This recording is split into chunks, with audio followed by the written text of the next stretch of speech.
We're recognizing another pioneer family of Muleshoe that still has relatives living right here in Muleshoe today, because it is the 100th anniversary of Muleshoe. And Randall Field CPA firm, along with the Muleshoe Chamber of Commerce and Agriculture, and also Bamert Seed, want to recognize the Bill Collins family and all of our pioneers that made it possible for this community to strive over 100 years. And we're going to talk with Bill and Margaret Collins' daughter now. She is Bobbie Collins Harrison, and she lives right here in Muleshoe today. Now, Bobbie, what was your mother's maiden name? She was Roach. So she was Margaret Roach. And what year did she come here? 1925. 1925. And where did she come from? She came from Memphis, Texas. So she didn't have to come too very far, and she came by herself, or how old was she? Well, she was 10 years old. She came with her parents. And who were your grandparents? Carl and Bertha Roach. And do you know why they came to Muleshoe from Memphis? He was just one of those that always looked greener, go to a different place. Right. So, did they stay long? I really don't know just how long there's here a few years. So, but I don't know just when they left here and went to California. And so the Roaches, what did they do in Muleshoe? They had a cafe. It was Hot Shots Cafe. A lot of the old-timers might remember that. Hot Shot Cafe. That's correct. Where was it located? Do you know? Well, it would be someplace there on the corner, what used to be that dance hall's there now.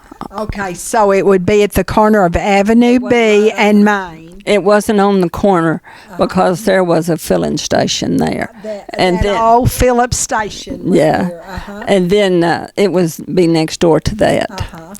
And so did your mother work in the cafe? Or well, whenever they came here, there was 2 water wells in Muleshoe.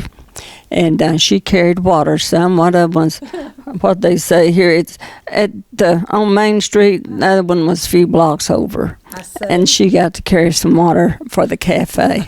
Not that she was excited about it, but that's the way life was. And did she have brothers and sisters? She had 5 sisters. And where had she been born?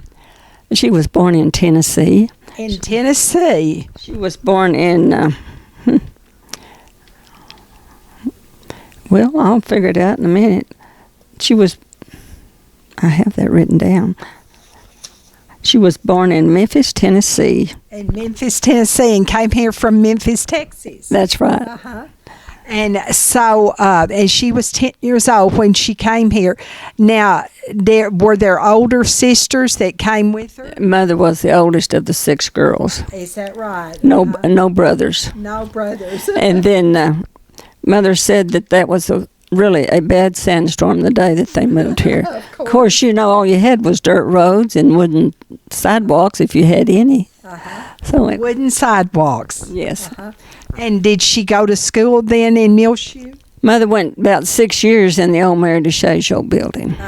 And then all 3 of the girls, us, went to school in the old Mary DeShajo building. So we had 2 generations to go through that school. And but you had 3 generations, didn't you, to go to school in Muleshoe? Yes, your sons. Yes. Yeah.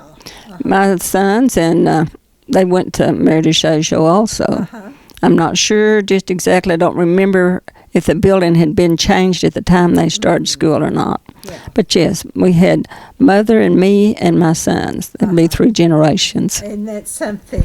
So now, when did your daddy, Bill Collins, come here? He came here in 1925 also. They both the very same year. They came in the fall, and he came from Pottawatomie County, Oklahoma, with his parents. And his parents were farmers. I see. And so what were your paternal grandparents' names? Millard Francis and Mary Alice Goss Collins. And so did they stay? Yes, they did, until he had a heart attack I don't remember just what year and all, but he got bad and they had to leave and went back to Oklahoma. Now, did Bill Collins have brothers and sisters? Yes, he did, but I don't know for sure how many he had because most of them did not live around here. I see. And so they lived out on the farm. Do you know which direction from town or not? Well, just you'd go out to where Weedebush and Childress used to be and turn north there and go across railroad track and go on out just about the Parma County line. I see. Is where they farmed.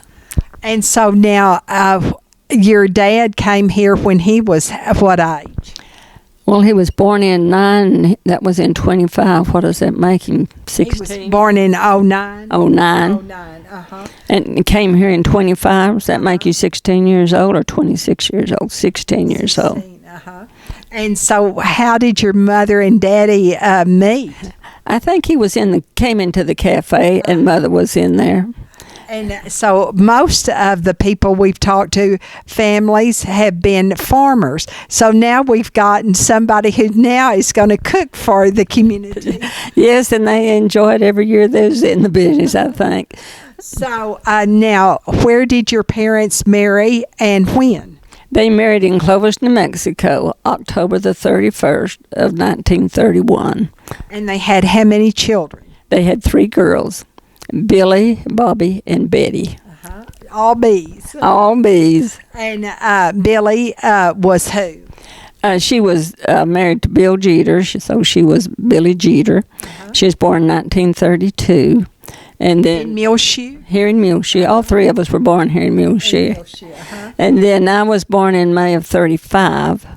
And Betty was born in March of 37. Now, Billy is deceased, but Betty lives where? Betty lives in Austin. And what is her married name? She's Betty Richardson. Uh-huh. She was married to Gene Richardson. He was from Baileyboro in that area. I see. Oh, he was a long ways off. Oh, yes, he was. Clear at Baileyboro. And all 3 of the girls graduated from Muleshoe High School. Yes, we did. And Daddy signed through the 8th grade or high school. He was secretary of the school board, and he signed all 3 of our diplomas. Really? How wonderful. It was either, 8th grade graduation or high school. It depended on what year it was. Uh-huh. Oh, that's wonderful. Now we want to show a picture, Bill and Margaret, and this was made what year? It was December of 81. It was their 50th anniversary. Uh-huh. They were married in October of 31, and this was made in December of 81. So it was their 50th year picture. Uh-huh. And they lived here all their married life? Yes, they did. Uh-huh. And they both came here when they were very young with their families. Now, what did they do? We know what their families did, but what did Bill and Margaret do for a living? Well, I think he just did kind of odd jobs until in 1933, I believe, he put in this cafe. A cafe. Now, what was the first one's name?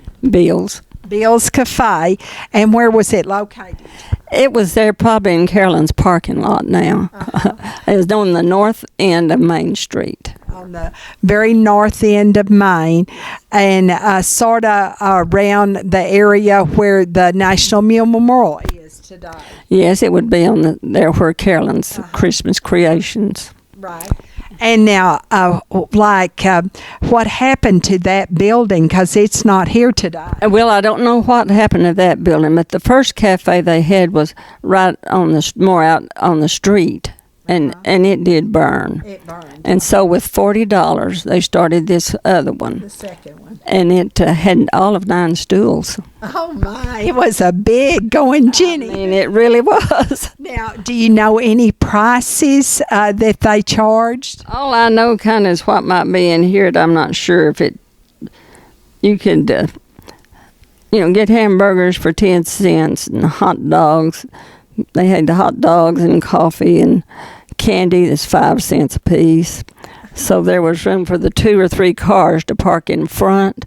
So Daddy offered curb service. Oh, really? Probably started the first curb service in Muleshoe. Oh, so he really had a drive-in right there. Right there. On Main Street. And I think we have a picture. Now, this is the second building, right? Yes. And this particular building is showing actually frying cocks on the corner. Yes.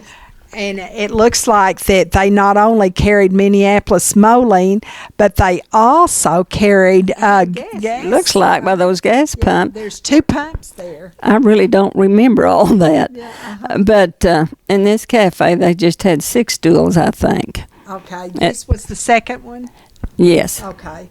And the building, they connected there, and it was immediately to the south, right? They was immediately to the south, yes. That was Frying Cox, and Frying Cox was owned by, at this time that this picture was made, what year was that picture made? It says May of 87, but no, right here. Right here. I'm just going by what's written up there. Right this here. Photo was taken from the intersection of Main Street and US 84. And that was in 1940. 1940. And T.B. Fry was the stepfather of James Cox, or Jim Cox, who was Ed Cox's father. And, of course, Ed still runs Frying Cox today. And who was the other? Jack Cox, and he was the mother of Holly. He was the father of Holly Millsap. And so Jack and Jim Cox were brothers, right? Yes. Okay. And their stepfather was Fry, Mr. Fry.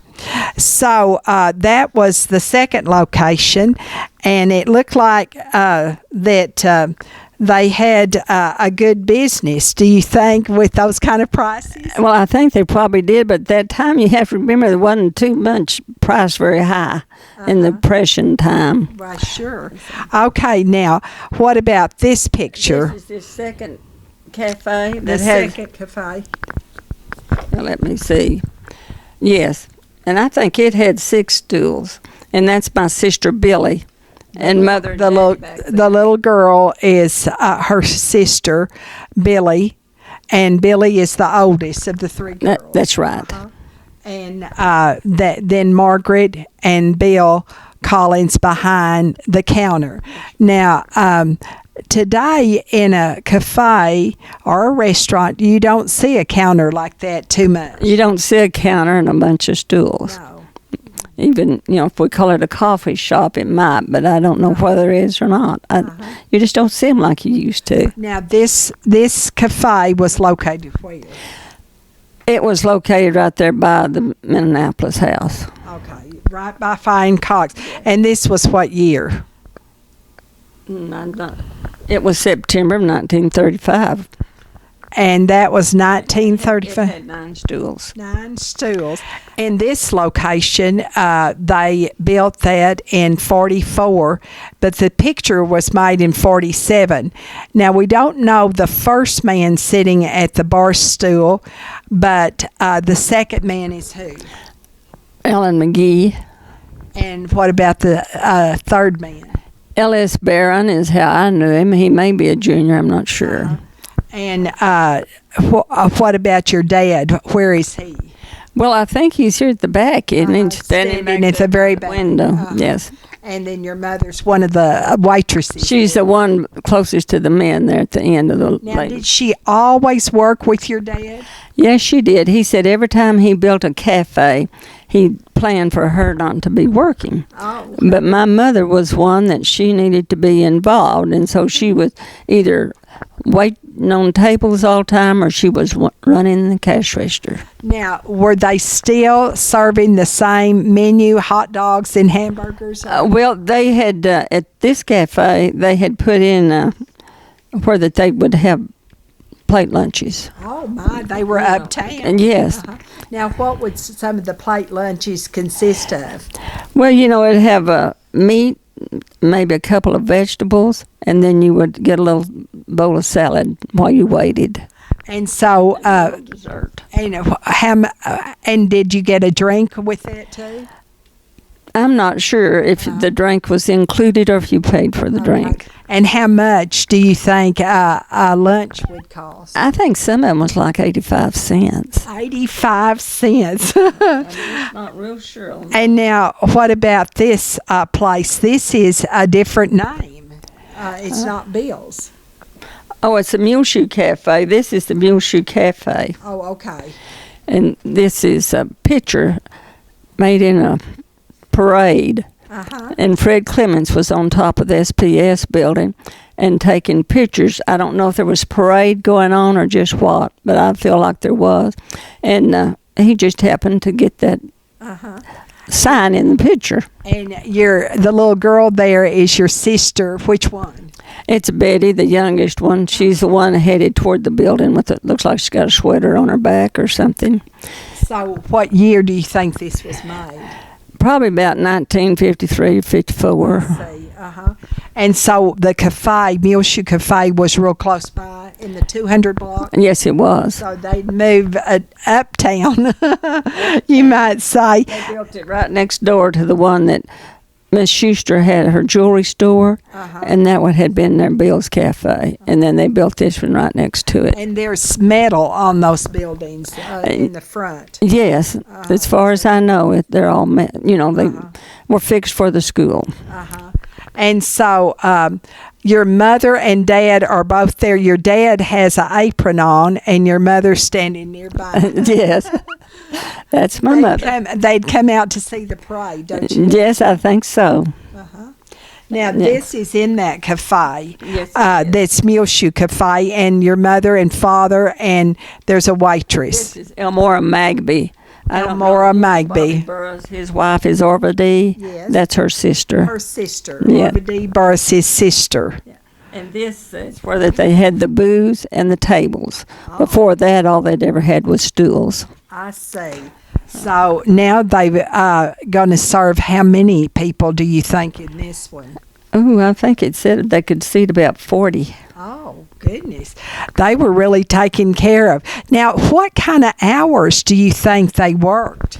Well, they started serving breakfast about 6 o'clock, and then they closed at 10 at night. Sometimes it'd be 12. All day. So they had breakfast, lunch, and dinner? Yes. Of course, I don't know how late the dinners lasted. That they might have just gone, to sandwiches, that type of thing. Now, did your mother or your dad ever have to wash the dishes? Of course. They did that. They tried to keep a dishwasher whenever they, started in with having the plate lunches and all that. They had dishwasher. And then, of course, they worked in shifts. Mrs. Ivy, I don't know if you remember her or not, but she was a morning cook that cooked a lot. And then, Ray West, that's his mother, whenever they first came here. No, Letha, it was his mother. Letha. His dad. Yes, I'm sorry, Letha. Letha started working for Mother and Dad. Really? And so I think she was a waitress, and she came in, Daddy came in one day and says, "Can you cook?" And she says, "Yes, I can." So from then on, she was a cook for Daddy there at the cafe. And then later, much later, she had opened one up on the north end of Main Street on the opposite side, on the east side. And did your parents always have cafes on Main Street only? Yes, until they built the drive-in out on Highway 84. So they had a drive-in, actually. What was it called? It was Bill's Drive-In. Bill's Drive-In. They had the booze there, and then they had a table, but they had some stools also. And the drive-in. Yes. So what year? I think we've got a picture of that. What year do you think they built Bill's Drive-In restaurant? 1956. 56, and they operated this until when? 1979 when they retired.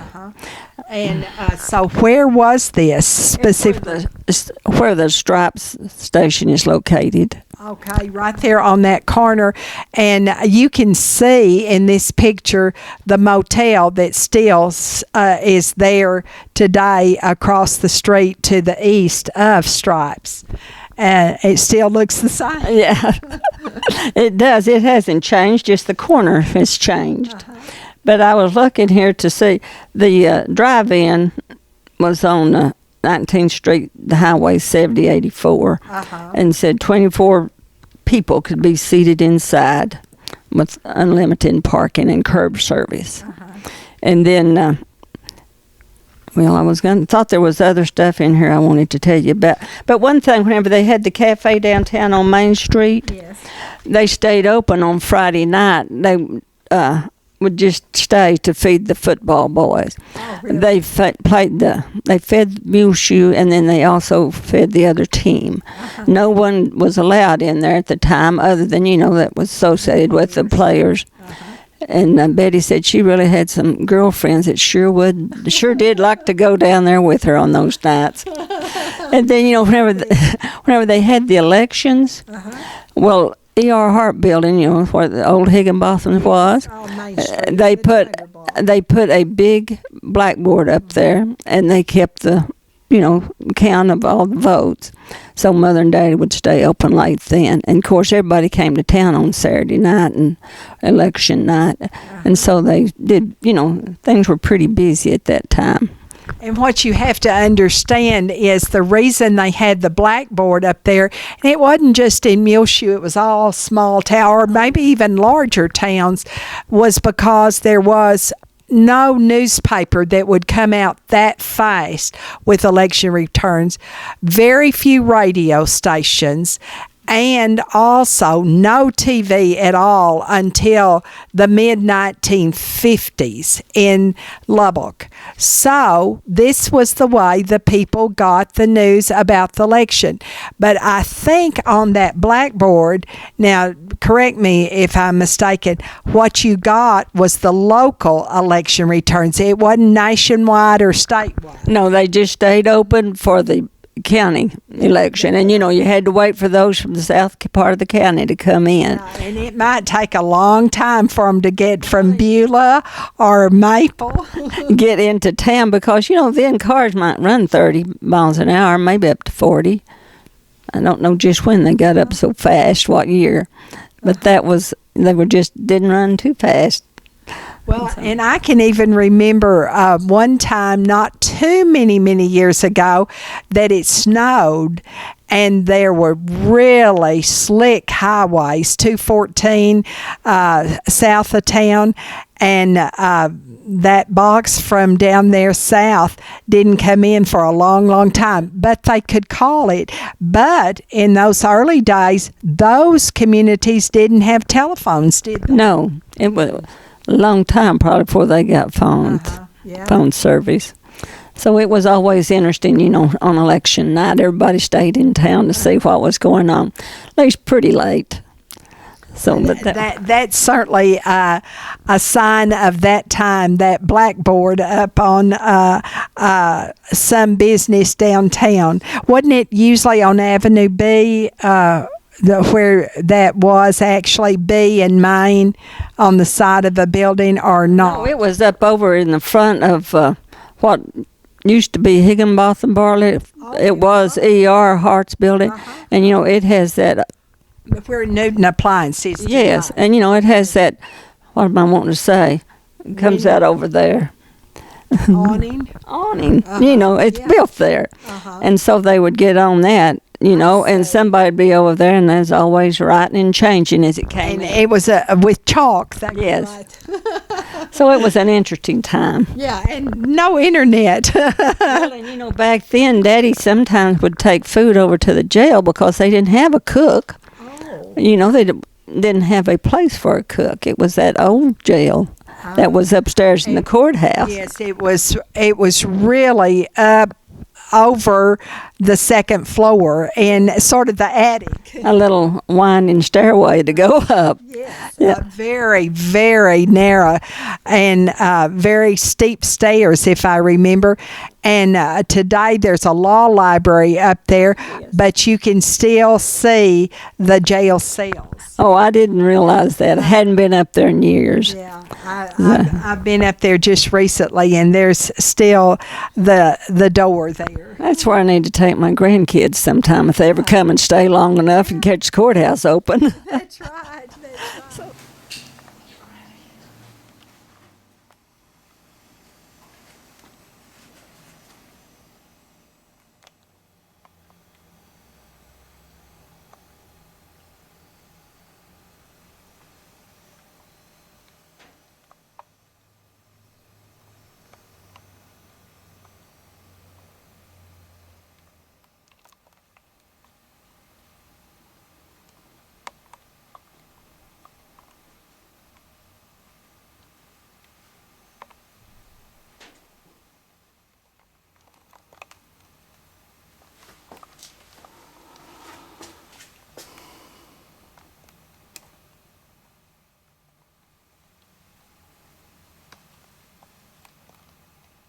Can you remember maybe who were some of the sheriffs when your dad was taking the food up to feed the prisoners? See, I really don't know. I feel like one of them was probably Roy Bayless. Uh-huh. And then later there was D. Clements, but I don't know that he was sheriff whenever they were up there. And Daddy didn't do that, every day. Right. Hopefully they didn't have someone in there all the time, but he did do some of it. Take it over there and feed them at the jail. That's interesting. Well, see, Betty was still home during some of that time, and she remembered that. Not me, but she did. And you were telling me that your grandparents were having children while your mother was having children too. I have two aunts. Mother was the oldest of three girls. Then 10 years later, they had three more girls. Well, one of them just was older than Billy. And then between Billy and me, they had two girls, Treva and Kay. Really? And then Betty finished it off. She was... Oh, Bea, how interesting. I guess they were living in California at that time, were they, when these girls were born? I don't know. They were in Texas. Oh, they were? Uh-huh. I don't know if they were here still in Muleshoe because Aunt Kay got her birth certificate, and I think she was in Memphis. Uh-huh. So I don't know if they came here and went back to Memphis or what.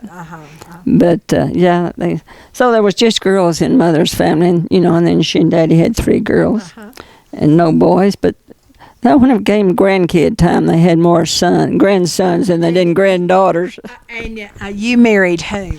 Donald Harrison. And were you high school sweethearts? Yes, we were. Started about the 8th grade. Yes. And so when did his family come here? Do you know about? I really don't. You know where Janetta Precure lived? Yes. His parents lived there at one time. And then they moved out, where Bob Finney's house is. Yes.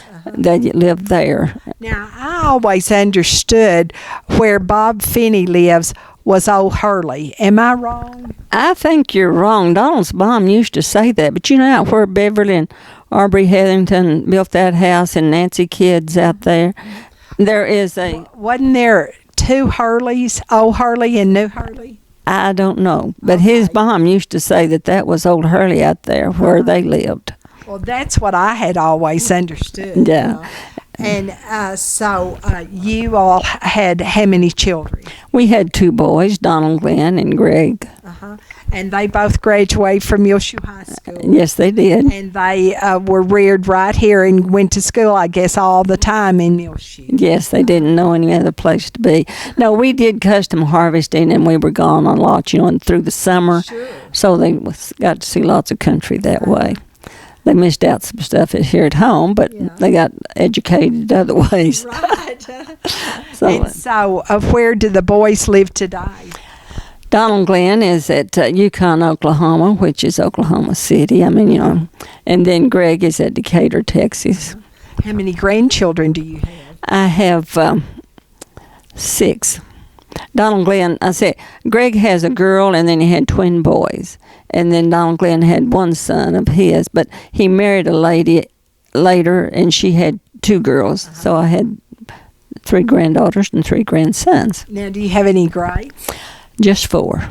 Just 4. I have 2 grandsons. One of the Donald Glenn's daughters had a little boy, and then his son, Brian, has a son, but they live out in close to Tucson, Arizona.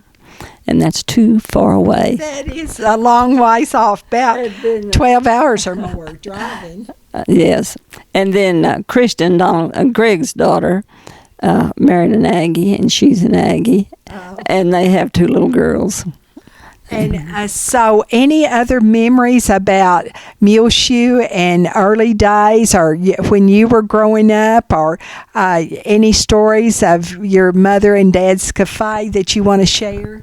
Well, offhand, I really can't think of a whole lot. I do remember in World War II, the dishwasher's name was Shorty. Now, that's not his real name. That's all I know was Shorty. And his son was on, is it the Arizona that was sunk? The Japanese hit. In Pearl Harbor. In Pearl Harbor. Mm-hmm. And came in from school, and here's Shorty back there washing dishes, big old tears running down his eyes. And Daddy tried to get him to go home, but he didn't want to go home. He wanted to stay and work. He thought that was the best way. Yeah. So, there's just a lot of things like that that really stays with us. Now, did you ever work in the cafes? Yes. I don't know how hard I worked, but yes, I did. One summer I worked a shift or 2, of the waitresses. Do you have any idea of what kind of pay the employees in the cafes of your parents got? No, I really don't. But what tips they made, they got to keep those. All the tips, And I think that's the way it is today. Well, a lot of it is, I'm pretty sure. But sometimes they have what they call shared tips. Like bigger places have more waitresses. So that made a difference there, too. Just kind of depends on which area you work, I think, as to where you get the tips. Right. But this place, usually just one waitress was there. Maybe at dinner run, they had to have another one to come in, work what they called a split shift, and then come back at night. Now, was your mother a waitress? She was a waitress or a cook either. That's the same way with Daddy. Whatever they needed to do, that's what they did. Yeah. And the janitor, too. Well, yes, they were the janitor, or made sure the janitor work was done. I think the waitresses and all helped with that, too. So. Well, this has been so interesting, talking about Bill's Cafe, Muleshoe Cafe, and what was the Roach's Hot Shot Cafe, and finally Bill's Drive-In that the Roach family and then the Bill Collins family had back in the early years in Muleshoe. And we're talking with Bill and Margaret Collins' daughter, and she lives right here in Muleshoe today. She is Bobbie Collins Harrison, and she also is representing a pioneer family. What? Excuse me. Yeah, well, Daddy was a Mason, and he became a 32nd degree. He got in the Scottish Rite, and really? 32nd degree Shriner. And Mother was a Eastern Star. She held all the stations and was a worthy matron. And they both worked with the Rainbow Girls, which all 3 of the girls were in Rainbow Girls. But they never joined the Eastern Star. And Daddy and Mother always wanted us to. And so Daddy tried to get his son-in-laws into Masons, but that didn't work either. But being a Scottish Rite, well, my nephew's daughter had to have some heart surgery. And I say heart surgery, it might have been her chest, which is kind of caving in on her lung. And being a Scottish Rite, his Granddad being a Scottish Rite, she got to go to the Scottish Rite Hospital and have her surgery. And they credit Daddy with having that girl still alive. Nice. Which was very nice. Yes. So Scottish Rite, they do a lot of nice things. Yes, they do, and they still do today. They do today. Nadia Martinez will be going there on September 22nd for another probably surgery, and she's been many, many times. Well, and it's just great that we can do that we had the Scottish Rite and the Masons. But, Masons are just kind of going away. Dwindling. Yes, especially around in this area. I'm sure they're strong in other parts. There's not a chapter in Muleshoe, Eastern Star, Rainbow, or Masons now. Now there's just not any of them here. But I understand the Masonic Lodge, which still stands across from the courthouse square, was built out of the Longview School brick. I couldn't tell you that because I just don't remember all of that. Well, but Daddy was on the school board whenever they built what I call the new high school. Now that was the 1950 high school. Right, that was a 1950 high school, and Billy was her class was the first one to graduate from there, but of course they'd only been there 6 weeks. 1951 was really the group that went the whole year there. So you actually graduated out of the one that was on West 5th. No, I graduated out of that one. Oh, out of the... Yeah, see, Billy graduated out of what we call the new one. Okay, the 1950. She graduated that. Yes. Okay. So all three of you graduated out of the 1950 building. Yes, we did. Okay. But you went to school down at the Mary DeShazo yes, and area. in that high school building, it had a basement, and at one time, that's where the cafeteria was, and it had a stage, an auditorium, and at one time, they had to have classes up there. And whenever World War II, after it was over, we went to school in some just army barracks because they just ran out of room. But they consolidated the schools, and the Longview and IL and those schools came in. More different people than I had ever seen. More different kids. Yeah, until it was quite interesting. Now, the gym that stands today at Mary DeShazo Elementary School gym, did you ever play in that gym? I don't really remember playing in it much, but I remember going to ball games there. Do you? Yeah. And that old building, is that still the gym that they use? Yes. See, I thought the old building was part of what they have now. The gym is the only part of the old that is left. Yeah. I know whenever they were building that school and we were supposed to be taking home ec, we could not do the cooking because they had moved the science class into there. The science, biology, whatever, and all that equipment was in there, and we couldn't get in to do the cooking. Felt cheated out of that. But no, it's just interesting on how everything changed. Oh, yes. And change is good, but it's also good to remember where we have come in the last century for this community of Muleshoe. It was 1913 that the pioneers actually picked up their town and came into what was the railroad stop, and Muleshoe was organized. And we are recognizing through the courtesy of the Muleshoe Chamber of Commerce and Agriculture, Randall Field CPA firm, and also Bamert Seed, pioneer families of Muleshoe that still have relatives that live here today. Thank you so much, Bobbie Collins Harrison. I'm glad to do that. I think I probably missed a lot, but I'm glad to tell you what little I know.